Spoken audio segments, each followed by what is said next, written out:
Assalamualaikum warahmatullahi wabarakatuh. Alhamdulillahirrabbilalamin. Wassalatu wassalamu ala rasulillahi ajma'in.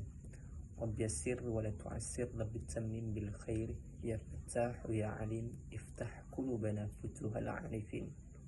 Saya membuat video ini memenuhi tugas mata kuliah Ilmu Pendidikan Islam.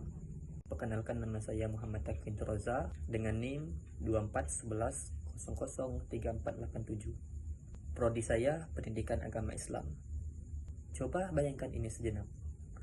Anda duduk di kelas, mendengarkan seorang berbicara, tapi setelah bertahun-tahun berlalu, Anda tidak ingat apa isi pelajarannya.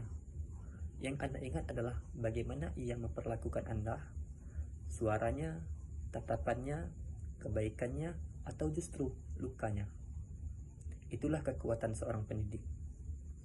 Bukan sekadar menyampaikan ilmu, tapi meninggalkan jejak dalam hati. Sahabat sekalian, dalam sistem pendidikan Islam, pendidik bukan sekadar seorang yang berdiri di depan kelas, lalu menyampaikan materi. Ia adalah pembentuk peradaban, ia adalah pewaris tugas para nabi. Dalam bahasa Arab, tidak hanya mengenal istilah mu'allim atau pengajar, tapi juga murabbi yang membina dan menumbuhkan kepribadian. Ada juga mu'addib yang menanamkan adab dan etika.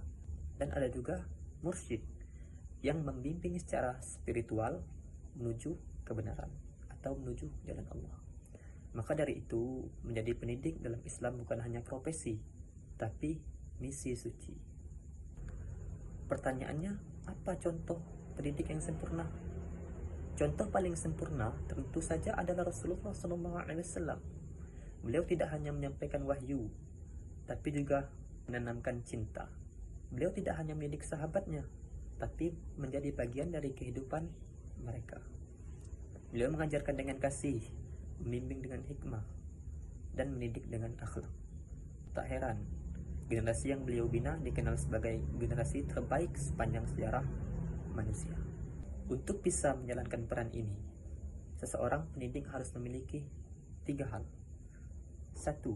Ilmu yang sahih, karena tak ada cahaya tanpa ilmu. 2. Akhlak yang luhur, karena ilmu tanpa akhlak bisa menyesatkan. 3. Keteladanan, karena murid lebih mudah meniru perbuatan daripada memahami nasihat. Dan yang tak kalah penting, hati yang tulus dalam mendidik, bukan demi popularitas, tapi karena ridha Allah Subhanahu wa ta'ala. Di akhirat kelak, amal kita akan ditimbang, tapi ada satu amal yang akan terus mengalir walaupun kita dikubur. Apa itu? Yaitu ilmu yang bermanfaat. Dan siapakah yang paling mungkin menyebarkannya jika bukan pendidik? Maka sahabatku sekalian, jadilah pendidik yang bukan hanya mengajar, tapi menginspirasi. Bukan hanya mencetak nilai tinggi, tapi membentuk manusia yang utuh dengan hati, iman, dan akhlak. Hanya ini yang dapat saya jelaskan dalam materi saya, pendidik dalam pendidikan Islam. Billahi taufiq wal hidayah. Assalamualaikum warahmatullahi wabarakatuh.